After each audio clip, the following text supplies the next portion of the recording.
21 जनवरी 2026 की यह बात है। गणपत सैनी नाम का एक व्यक्ति नजदीकी पुलिस स्टेशन जाता है और जाने के बाद कहता है कि साहब उनकी बेटी है जिसका नाम है काजल सैनी, जिसकी उम्र लगभग 20 साल के आसपास है। वो 18 जनवरी 2026 की रात से ही लापता है, गायब है। उसको हर जगह तलाश किया गया, दोस्तों में, रिश्तेदारों में, जहां जहां उसका संपर्क था वहां वहां, लेकिन उस लड़की का कहीं अता पता नहीं चल रहा है। पुलिस वालों को पूरी कहानी बताते हुए कहता है कि साहब, जो घर की बैक साइड में एक मोहम्मद हनीफ नाम के व्यक्ति का घर है, उसका दूसरे नंबर का जो बेटा है जिसका नाम अरमान है, दरअसल अरमान ही उनकी बेटी को बहला फुसला कर भगाकर लेके गया होगा। जैसे पुलिस वाले ये बात सुनते हैं, पुलिस वाले कहते हैं कि तहरीर दे दो, तो तहरीर के आधार पर एक एफआईआर दर्ज कर ली जाती है। मुकदमा अपराध संख्या 17/2026 बीएनएस की धारा 87 के तहत मुकदमा दर्ज कर लिया जाता है। अब लड़के की जो परिवार होते हैं उनसे संपर्क किया जाता है। मोहम्मद हनीफ को जो थाने बुलाया जाता है तो मोहम्मद हनीफ कहता है कि साहब, मैं तो पहले भी कई बार थाने आ चुका हूं, मैंने भी आकर यही बात बताई है कि मेरा बेटा रात 9:30 बजे से 18 जनवरी से वो लापता है, गायब है, उसे आप ढूंढ दीजिए, तलाश कर दीजिए, लेकिन आप सुनने को तैयार ही नहीं है। तभी पुलिस वाले धमकाते हुए कहते हैं कि जितनी जल्दी हो सके अपने लड़के को वापस भिजवा देना और साथ ही उस लड़की को भी, लेकिन अगर वो नहीं आए तो फिर देखना क्या होता है। इस तरह की बात ही जब यह नजदीकी पुलिस स्टेशन वाले सुनते नहीं है, तभी परिवार पिता सीधा पहुंच जाता है मुरादाबाद के एसएसपी के पास और जाकर पूरी कहानी बयां करता है कि साहब, 18 जनवरी 2026 की रात लगभग 9:30 बजे के आसपास उनका बेटा गायब हो चुका है, मिल नहीं रहा है, उसे हर जगह तलाश किया गया है, लेकिन हमारी कोई सुन नहीं रहा है। एसएसपी ने जैसी बात सुनी, संबंधित थानेदार को फोन करके बातचीत करते हैं और कहते हैं कि मामला क्या है। तो थानेदार कहते हैं कि साहब, लड़की के परिवार वाले भी आए हैं और लड़के के परिवार वाले भी आ रहे हैं, हम करें तो क्या क्या करें। तभी एसएसपी ने कहा कि इस मामले में निष्पक्ष रूप से जांच करिए, जांच करने के बाद जो भी दोषी हो उनके खिलाफ कार्रवाई होनी चाहिए, लेकिन इस तरह से मत टालिए। अब इसके बाद फिर थानेदार ने इस मामले को गंभीरता से लिया और गंभीरता से लेने के बाद एक एक कड़ी को जोड़ना जब शुरू किया है तो पता चलता है कि लड़का और लड़की, इनका तो दोनों का ही कत्ल हो चुका है और कत्ल होने के बाद उन्हें घर से लगभग 2 किलोमीटर दूर 10 फुट एक गहरे गड्ढे में दफना दिया गया है, दबा दिया गया है। जब इस घटनाक्रम का खुलासा होता है तो लोगों को यकीन नहीं हो रहा था। पूरा गांव एक छावनी में तब्दील हो जाता है जब इस घटनाक्रम का खुलासा होता है। आदाब, नमस्कार, सत श्री अकाल। मैं उस्मान सैफी। आज की जो सच्ची घटना मैं आपको सुनाने जा रहा हूं, ये सच्ची घटना है उत्तर प्रदेश के जिला मुरादाबाद का थाना पाकबड़ा है। पाकबड़ा में ही एक गांव लगता है उमरी सब्जीपुर। ये साल 2021 की बात है। एक लड़की जिसका नाम काजल सैनी होता है और एक लड़का जिसका नाम अरमान होता है। इन दोनों को किसी ने एक साथ देख लिया था और जैसे एक साथ देखा तो लड़की के परिवार वालों को जाकर ये सूचना दी जाती है कि देखो, वैसे भी तुम्हारा मजहब अलग है, लड़के का मजहब अलग है, अगर ये बात कहीं आगे बढ़ गई तो फिर बात बहुत ज़्यादा ख़राब हो जाएगी, समाज में किसी को मुंह दिखाने के लायक नहीं बचोगे, इसलिए अभी से ही इस मामले पे पूरी तरह से रोकथाम कर लो। जैसे ये बात सुनी जाती है, एक पंचायत आयोजित की जाती है और पंचायत में एक फैसला लिया जाता है कि लड़का और लड़की दोनों आपस में नहीं मिल सकते और नहीं मिलने की कोशिश करें। अगर लड़का कहीं मिलता हुआ दिखाई देता है तो फिर अंजाम सही नहीं होगा।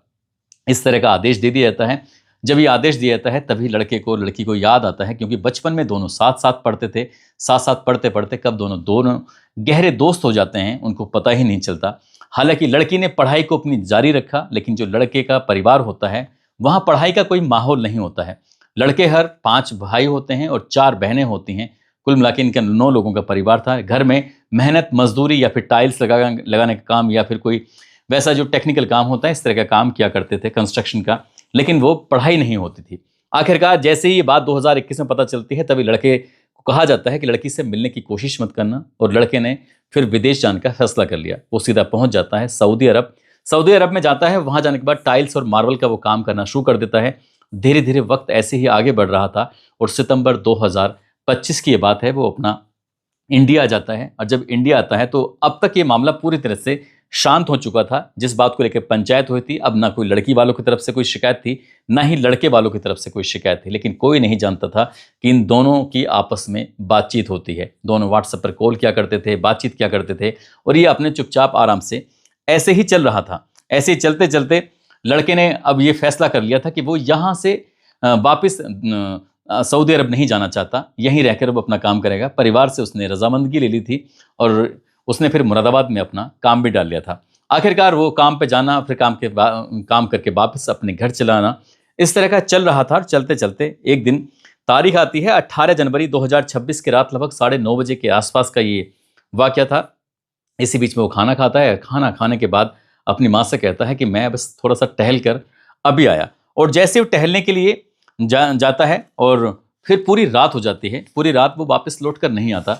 घर वाले, परिवार वाले ये अंदाज़ा लगा रहे थे वो अपने दोस्तों के पास चला गया होगा, वहीं जाकर सो गया होगा, क्योंकि इससे पहले भी कई बार ऐसा ही हुआ था। वो जाता था और जाकर अपने किसी भी दोस्त के यहाँ पर सो जाया करता था। अगली तारीख यानी कि 19 जनवरी 2026 की सुबह सुबह की बात है। मोहम्मद हनीफ अपने बच्चों से पूछते हैं कि ये अरमान दिखाई नहीं दे रहा है, अरमान कहाँ है? तभी घर वालों ने कहा कि वो तो रात 9:30 निकला था, लेकिन अभी तक लौट कर नहीं आया। और जैसे ही अरमान के बारे में कोई आता पता नहीं चलता है, तो उसके जितने भी दोस्त थे, उसके पिता मोहम्मद हनीफ उनके सभी दोस्तों के पास जाते हैं और दोस्तों के पास जाने के बाद अपने बेटे को तलाश कर रहे थे, ढूंढ रहे थे। लेकिन दोस्तों के पास भी और जहाँ जहाँ उसका जाना होता था वहाँ वहाँ भी अरमान का कहीं कोई अता पता था ही नहीं। जब अता पता नहीं चलता है तो 19 जनवरी पूरा दिन निकल जाता है, रात हो जाती है। उसके बाद फिर परिवार के लोग ये फैसला करते हैं कि क्यों ना हमें पुलिस स्टेशन जाना चाहिए, वहाँ जाकर अपनी एक रिपोर्ट लिखवानी चाहिए कि हमारा बेटा गायब हो चुका है, लापता है, जिसकी उम्र लगभग 24 साल के आसपास बताई जाती है। अब ये बात सुनते हैं, उसके सुनने के बाद फिर ये पुलिस स्टेशन जाते हैं। वहाँ जाने के बाद पूरी कहानी बताते हैं। पुलिस वाले जाकर उन्हें टरका देते हैं, यानी कि जाओ ठीक है, ढूंढ लो। वो कहीं ना कहीं किसी न किसी के साथ चला गया होगा, भाग गया होगा, इस तरह की बात थी, तमाम तरह की बात थी। तभी लड़के के पिता ने एक बात कही कि मेरे बेटे का पड़ोस की एक लड़की है जिसका नाम काजल सैनी है, उसके साथ प्रेम संबंध था। आप साहब एक बार उनसे पता कर लीजिए, उनसे पूछ लीजिए। जैसे ही पुलिस ने ये बात सुनी, पुलिस वालों को बड़ा अटपटा लगता है और थोड़ा टाइटली लेते हैं, डांटते हैं, फटकारते हैं। और जैसे डांट फटकार लगाई जाती है, इसी बीच में उन्हें लगता है कि शायद यहाँ से कोई सुनवाई होने वाली नहीं है। 20 जनवरी 2026 को मोहम्मद हनीफ अपने और अन्य बेटों के साथ सीधा पहुंच जाते हैं एसएसपी के पास। एसएसपी सतपाल अंतिल इनकी पूरी कहानी सुनते हैं। पूरी कहानी सुनने के बाद वो बताते हैं कि बात थानेदार एसएचओ योगेश मावी से कहते हैं कि ये एक मोहम्मद हनीफ नाम के व्यक्ति मेरे पास आए हैं, वो क्या कहना चाहते हैं, इनकी बात तुमने सुनी क्यों नहीं? वो कहते हैं कि साहब, जो लड़की के परिवार है, लड़की के पिता हैं जिनका नाम गणपत सैनी है, वो भी थाने में आए थे, तहरीर देकर गए हैं। कह रहे हैं कि साहब, मेरी बेटी को इनका बेटा भगा कर लेके गया है, आप इस मामले की जांच पड़ताल कर लीजिए। साहब मैं क्या करूं, मैं भी इस मामले में जैसे तहरीर मिल जाती है कार्रवाई कर रहा हूं, जांच पड़ताल कर रहा हूं। मुकदमा अपराध संख्या 17/2026 बीएनएस की धारा 87 के तहत मुकदमा दर्ज कर लिया जाता है। और फिर ये जब पूरी बात आती है तो जैसे ही मोहम्मद हनीफ ने एसएसपी से कहा तो एसएसपी ने कहा कि इस मामले की निष्पक्ष जांच करके जो भी हो मुझे उसकी रिपोर्ट जरूर चाहिए। अब जब रिपोर्ट वाली बात आती है तो फिर गणपत सैनी के परिवार वालों से बातचीत करना शुरू कर देते हैं। गणपत सैनी के 3 बेटे होते हैं, एक का नाम रिंकू, एक का नाम राजा होता है और सबसे छोटा वाला बेटा होता है जिसका नाम सतीश होता है। दरअसल रिंकू जो है वो अपनी ससुराल अमरोहा के पास एक रामहट जगह लगती है, वहां पर अपनी ससुराल में ही उसने अपना ठिकाना बनाया हुआ था। और जो गणपत है वो उसने अपना ठिकाना खेतों की तरफ बनाया हुआ था, जो घर है। और राजा राम जो है वो राजा राम ने गांव में ही तंग गलियों में उसका अपना एक घर होता है और छोटा भाई उसका साथ में रहता है और पत्नी भी साथ ही रहती है। जब इनसे बातचीत की जाती है तो इनके बातचीत करने का तरीका अलग था और गणपत सैनी ने जो तहरीर दी थी उनके बातचीत करने का तरीका अलग था, यानी कि पूरी बात इनको समझ में नहीं आ रही थी। तब इन्होंने एसएचओ ने रिंकू से, राजा राम से और जो उसका छोटा भाई होता है सतीश, इनसे जब सख्ती से बातचीत करना शुरू किया है, पूछताछ करना शुरू किया है, तब चौंकाने वाला खुलासा होता है। और जो खुलासा होता है तो लोगों को यकीन नहीं हो रहा था। दरअसल 18 जनवरी 2026 की रात लगभग 9:30 बजे के आसपास जैसी अरमान खाना खाकर निकलता है, खाना खाने के बाद निकलने के बाद सीधा अपनी पड़ोसी जो लड़की होती है काजल सैनी, उसके घर में जाता है, कूद जाता है। बहुत आराम से दबे पांव कमरे में जाता है। कमरे में जाने के बाद वहाँ आराम से उस लड़की के साथ यानी काजल सैनी के साथ आराम से लेट जाता है बेड पर। दोनों ये कुछ अलग ही स्थिति में थे। इसी बीच में जो काजल सैनी की भाभी है वो उस दर से गुजर रही थी, उसको आवाज़ें आ रही थी, उसको ऐसा शक लग रहा था कि कोई ना कोई काजल के साथ कमरे में ही मौजूद है। और जैसी ये बात उन्होंने अपने पति यानी कि राजा राम को जाकर बताई तो राजा राम एकदम से सकपका जाता है, सोचने पर मजबूर हो जाता है। तभी सतीश को भी जगाया जाता है। सतीश भी एकदम मजबूर हो जाता है कि आखिर ये हो क्या रहा है, चल क्या रहा है। उस दरवाजे को बंद कर लिया जाता है। जो उनका भाई होता है रिंकू, जो यहाँ से लगभग 15 से 20 किलोमीटर दूर रहता है अपने ससुराल में, उसको सूचना दी जाती है और वो जैसी सूचना मिलती है तो वो भी मौके पर तुरंत आ जाता है। वो अपनी गाड़ी लेकर आता है और अपनी गाड़ी को उसने जहाँ पशुओं का वाड़ा होता है वहाँ पर उसने अपनी गाड़ी को खड़ा कर दिया था।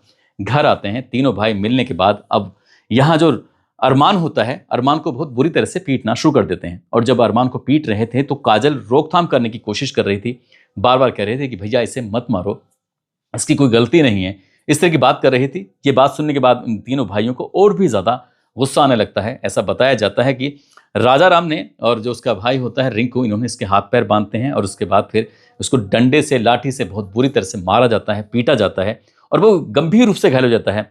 ये बात तब थी जब इस दीवार के पीछे एकदम से जो घर है वो उसका अरमान का ही घर था, लेकिन उसकी चीखों की आवाज़ वहाँ दूर तक पहुँच नहीं पाती है। हालांकि जब वो चीख रहे थे, चिल्ला रहे थे, तो आसपास के लोगों को ऐसा लग रहा था जैसे कि आज दोनों भाइयों ने, सतीश ने और राजाराम ने, खूब जमकर शराब पी ली है। आज ये बहुत ज़्यादा एक दूसरे से लड़ाई कर रहे हैं, झगड़ा कर रहे हैं।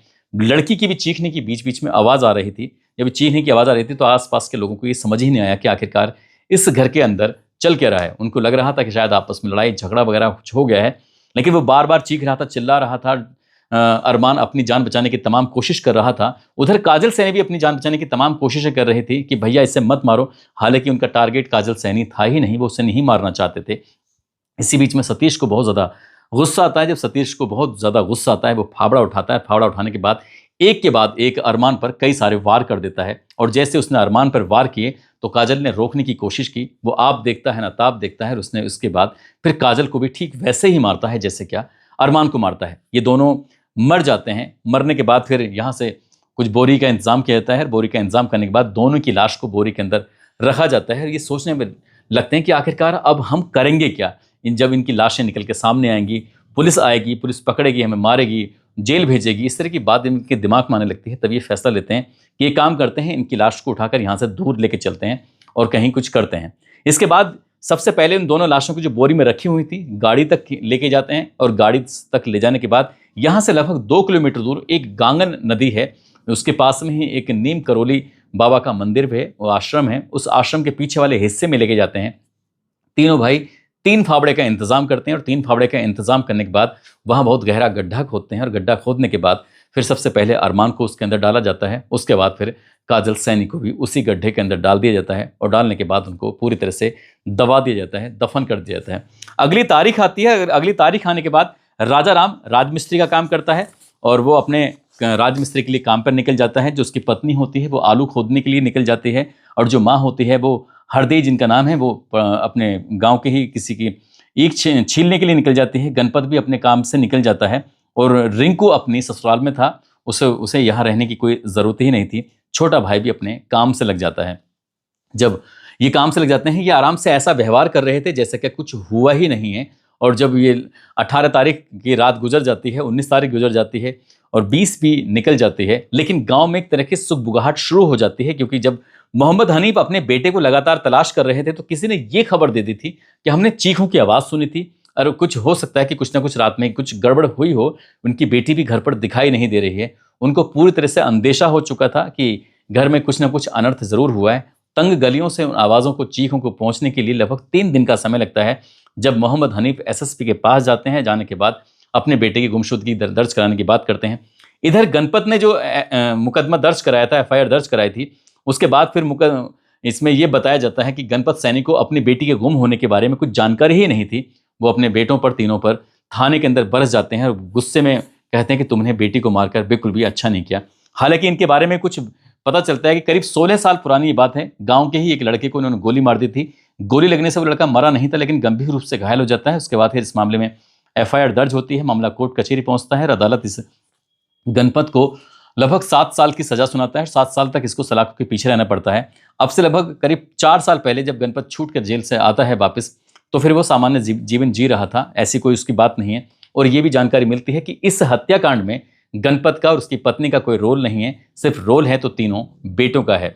पुलिस इनकी गिरफ्तारी करने के बाद फिर जहाँ पर वो गड्ढा था उस गड्ढे को देखने के लिए जाते हैं, कहाँ पर गड्ढा था, और उसके बाद जेसीबी मशीन के माध्यम से उस गड्ढे को खुदवाया जाता है। गड्ढे को खुदवाने के बाद उस लाश को जब बाहर निकाला जाता है, पोस्टमार्टम होता है।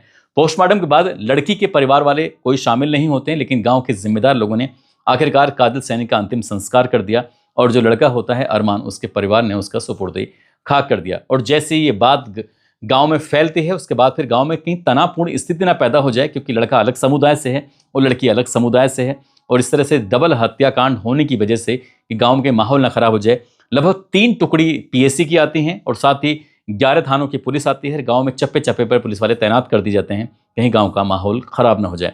फिलहाल पुलिस ने इस घटनाक्रम का जब खुलासा किया तो लोगों को वाकई यकीन नहीं हो रहा था कि घटनाक्रम के पीछे इस तरह की वजह भी हो सकती है। अब पुलिस का जो काम है, इस मामले में चार्जशीट लगाई गई है, और जो दोषी हैं दोषियों को जेल भेजने की पुलिस बात कर रही है। दोस्तों, इस पूरे घटनाक्रम को सुनाने का उद्देश्य किसी को परेशान करना नहीं है, किसी का दिल दुखाना नहीं है, बल्कि आपको जागरूक करना है, आपको सचेत करना है।